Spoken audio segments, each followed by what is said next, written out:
Bonjour, ici Daniel Dargy, expert conseil, médiateur accrédité, arbitre civil et commercial et conseiller impartial de chez Construction Daniel Dargy. Aujourd'hui, je désire vous parler du thème de plan, design 3D et conception en architecture et structure de rénovation de sous-sol. On va voir comment les plans et croquis en 3D permettent une meilleure compréhension architecturale et structurelle et même de prévenir les différends et conflits. Il s'agit d'un client qui m'a contacté pour un projet d'aménagement de sous-sol d'un duplex afin de le convertir en logement ou bachelor. Il faut savoir que lorsqu'un client fait appel à un expert en construction pour explorer la faisabilité d'un projet, que ce soit un agrandissement ou comme ici à l'arrière l'aménagement d'un sous-sol ou même d'une maison neuve, bien que les plans ne soient pas encore faits, il espère répondre à plusieurs questions telles que les coûts, les délais, les autorisations à obtenir, les options architecturales et structurelles et autres. Le client veut aussi bien visualiser à quoi le nouveau projet va ressembler. Il faut aussi savoir que ce ne sont pas toutes les personnes qui ont de la facilité à se représenter l'aménagement architectural d'un espace. Afin d'aider à répondre à ces questions, les plans, les croquis, le design et l'animation en 3D préliminaire contribuent à bien visualiser l'architecture et la structure. Ainsi, non seulement le client comprend mieux, mais il peut aussi contacter, à l'aide de ces informations, des entrepreneurs pour avoir une idée des coûts approximatifs et même partager l'information avec la municipalité pour obtenir l'approbation préliminaire.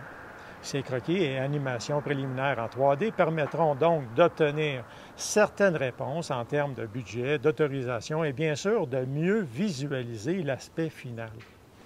Ceci avant de poursuivre ensuite avec des plans détaillés pour la demande de permis et les travaux. Les plans et croquis 3D, en présentant l'information d'une façon plus claire, réduisent les risques de conflits et de différends et ils deviennent ainsi, en quelque sorte, un outil de mode de prévention et de règlement de différends plus en amont que les autres modes de prévention et de règlement de différends plus connus tels que la négociation, la médiation ou l'arbitrage. Donc, lors de la première visite de faisabilité, le conseiller en bâtiment doit, premièrement, bien connaître les différents types de structures. Deuxièmement, être un bon vulgarisateur pour expliquer les implications. Troisièmement, savoir écouter les besoins des clients tout en étant impartial. Quatrièmement, avoir un côté designer pour proposer différentes options d'aménagement utiles et agréables. Et enfin, cinquièmement, avoir des notions en relations humaines et de prévention et de règlement de différends. Rapprochons-nous pour mieux comprendre certains aspects à considérer en architecture et structure pour ce projet en particulier. Donc, rapprochons-nous ici en façade pour regarder ce qui nous intéresse en premier, c'est l'accès au sous-sol. Donc, éventuellement, comme il faut créer un bachelor ou un logement au sous-sol, il faut qu'il y ait une entrée indépendante. Donc, pour cela, il va falloir ici modifier en dessous du balcon existant. Vous voyez le balcon qui mène au logement pour le duplex, mais bien sûr, on veut avoir maintenant une entrée indépendante pour le sous-sol. Donc, tout ça ici, l'aménagement, ça va être modifié en vue de pouvoir accéder au sous-sol. Vous voyez un escalier, l'escalier est dédié pour monter en haut. Donc, on va se rapprocher. Donc, vous voyez l'escalier. Mais là, comme la municipalité a certaines règles, on ne peut pas accéder au sous-sol à travers la descente du stationnement. Il faut qu'il y ait un escalier séparé, dédié au sous-sol. Donc, ce qu'on va faire, c'est de créer un espace ici à côté, là, où ce que vous voyez, un espace pour descendre et accéder juste sur le côté, qui va avoir comme ce qu'on appelle une cour anglaise. Et on va créer une porte ici, là, pour juste en dessous du balcon. Maintenant, le client a m'a conté qu'il y a aussi des préoccupations parce que ici, au balcon, si on regarde le balcon ici en dessous, il voit plusieurs fissures. Donc, je vais essayer de m'approcher, là. Vous voyez ici, il y a plusieurs fissures. Donc, comme le client dispose d'un budget plus important, il m'a dit, bon, au lieu de se limiter à faire seulement une descente ici, est-ce qu'on peut changer tout le balcon? J'ai dit, ça va coûter beaucoup plus cher s'il faut commencer à démolir le balcon. Il dit, c'est pas grave. J'ai dit, moi, je veux investir pour que ça reste à long terme. Donc ça, c'est une chose qu'il faut faire comme conseiller en construction. Il faut demander quels sont vos besoins. Conseiller impartial, là, je dis, parce que moi, je ne viens pas ici pour obtenir des contrats de construction, mais pour bien conseiller et accompagner pour la conception de plans. Donc, donc le client m'a expliqué qu'il veut investir pour avoir tout ça ici réaménagé, un balcon neuf. Donc, on va en profiter en même temps. J'ai dit, bien, on va en profiter en même temps. Vous voyez, le balcon est légèrement tassé là, sur le côté. Il y a un espace perdu là, sur le côté, ici on le voit.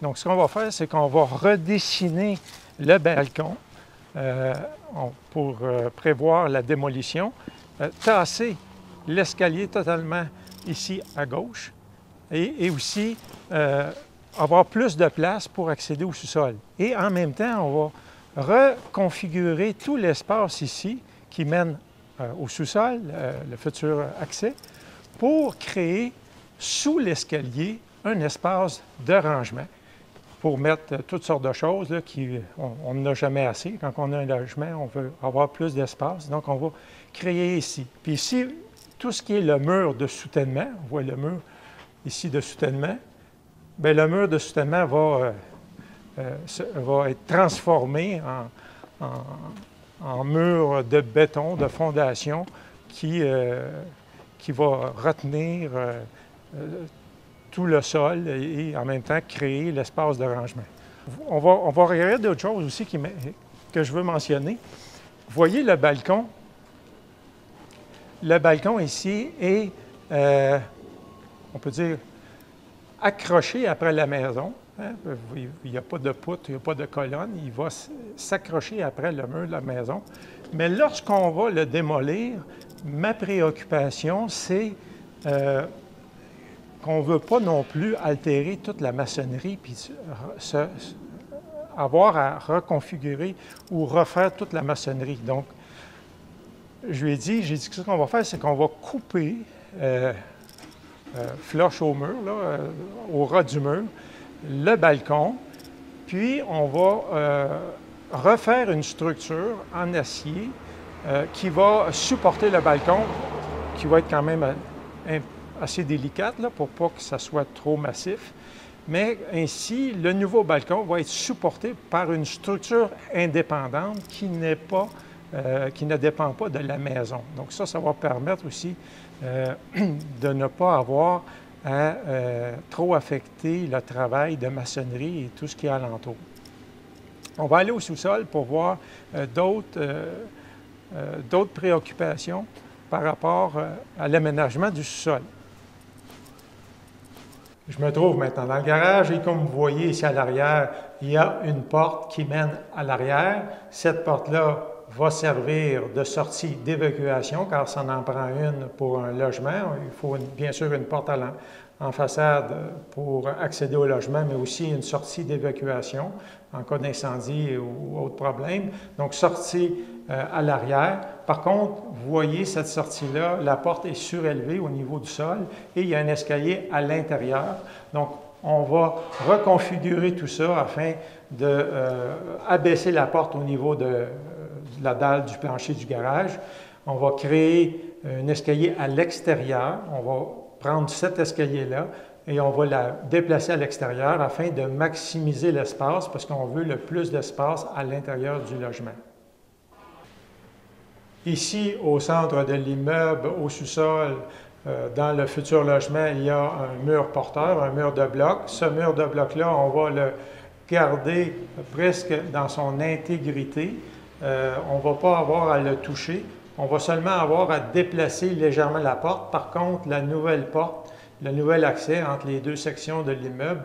On va rajouter en haut une poutre et on va rajouter ces détails-là, une poutre d'acier sur le mur de bloc avec comment il supporte les solives. On va l'inclure dans, bien sûr, le dessin en 3D. On va se déplacer de l'autre côté où il va y avoir la cuisine et le salon ainsi que la chambre de bain. Donc, vous voyez ici un peu à quoi ça ressemble. Vous avez le mur arrière.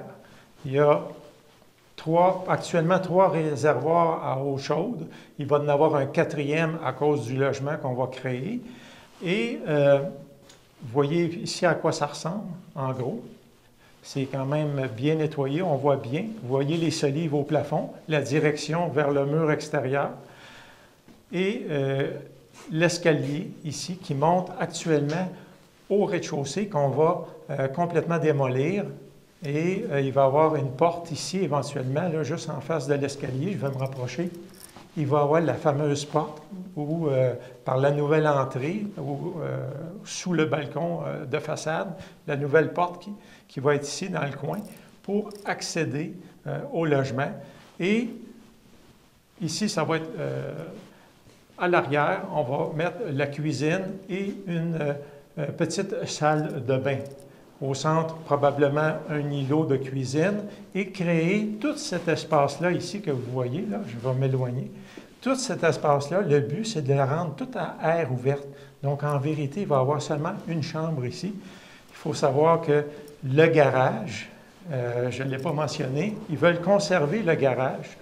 Donc, tous les accessoires que vous voyez ici, les réservoirs à eau chaude, on va les transférer de l'autre côté pour que ce ne soit pas, n'utilise pas d'espace pour où c'est agréable de vivre, là, le salon, la cuisine et la salle de bain.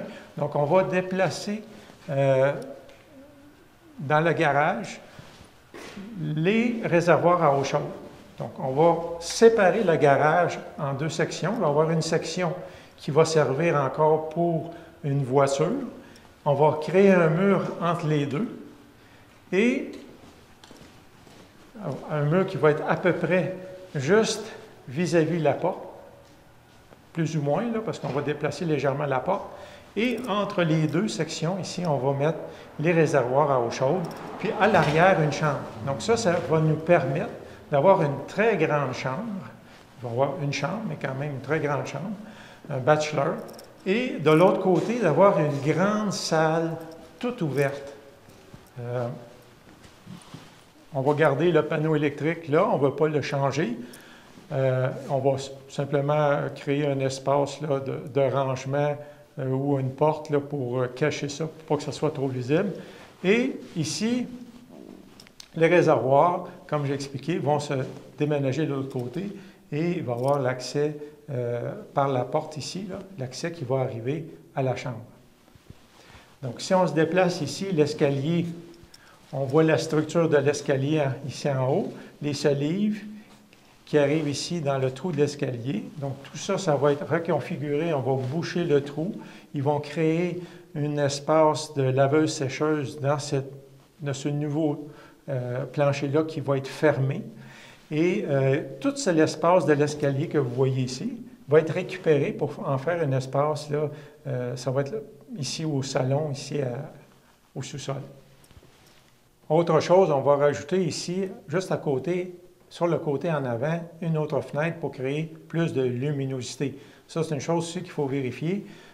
Lorsque vous créez des espaces habitables, comme ici un logement, il faut vérifier, lorsque vous reconfigurez les espaces, si il faut rajouter des fenêtres, parce qu'il y a un certain pourcentage d'ouverture qu'il faut y avoir en fonction des espaces habitables. Donc, ça, c'est une chose à vérifier avec votre architecte, votre technologue et la municipalité.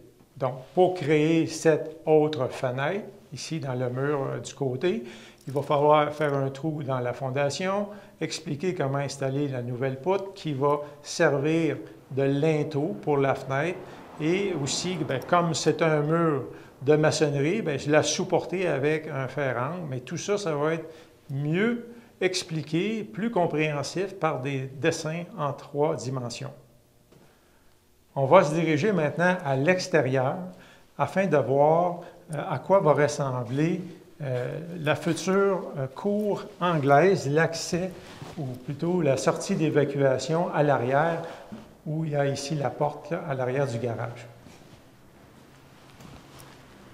Donc, je me trouve maintenant à l'arrière et vous voyez ici la porte qui va servir de porte d'évacuation. Bien sûr, la porte va être abaissée au niveau de la dalle du sous-sol.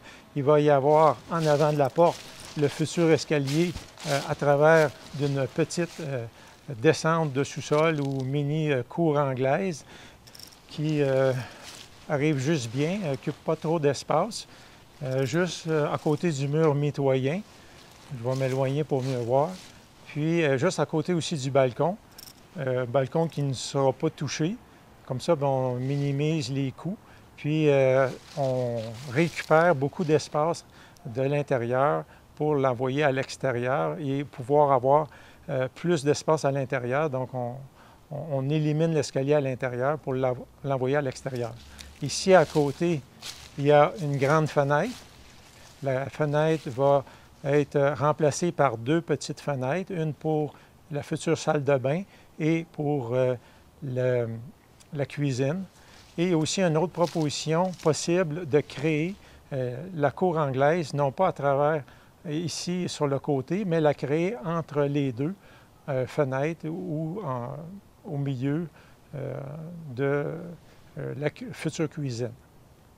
Donc on va se rapprocher ici pour mieux expliquer l'armature, la fondation, la semelle, comment tout ça, ça va s'articuler, l'armature horizontale, verticale, l'armature dans la semelle de la fondation pour la future cour anglaise, l'animation, les dessins en 3D, les rendus, ça aide beaucoup une meilleure compréhension et ça aide l'entrepreneur, ça le guide dans ses travaux, ça permet d'être plus clair dans ce que l'ingénieur ou le concepteur veut faire et ça limite les risques d'erreur, puis ça augmente le contrôle de la qualité. Donc ici, je me trouve sur le côté et comme j'ai expliqué tantôt, il va y avoir une fenêtre qui va s'installer pour créer plus de luminosité à l'intérieur dans l'espace du futur salon. Une fenêtre qui va s'installer dans la fondation et au-dessus, il va y avoir un linteau plus un fer-angle pour soutenir la maçonnerie qu'on voit ici. C'est un mur de maçonnerie et un linteau pour faire la tête de la fenêtre. Vous comprenez mieux maintenant comment les plans et croquis en 3D permettent une meilleure compréhension architecturale et structurelle et même de prévenir les différends et conflits. J'ajouterai qu'il est important de penser d'ajouter une clause ou convention de règlement de différend au contrat entre l'entrepreneur et le client. On appelle cela convention d'arbitrage, de médiation ou d'autres modes de règlement progressif de conflit à l'amiable. Ceci pendant que les relations sont bonnes et pour tenter d'éviter de longues poursuites juridiques avec un juge et des frais importants avec des avocats. Ceci a été ma présentation sur le thème de plan, design 3D et conception en architecture et structure de rénovation de sous-sol.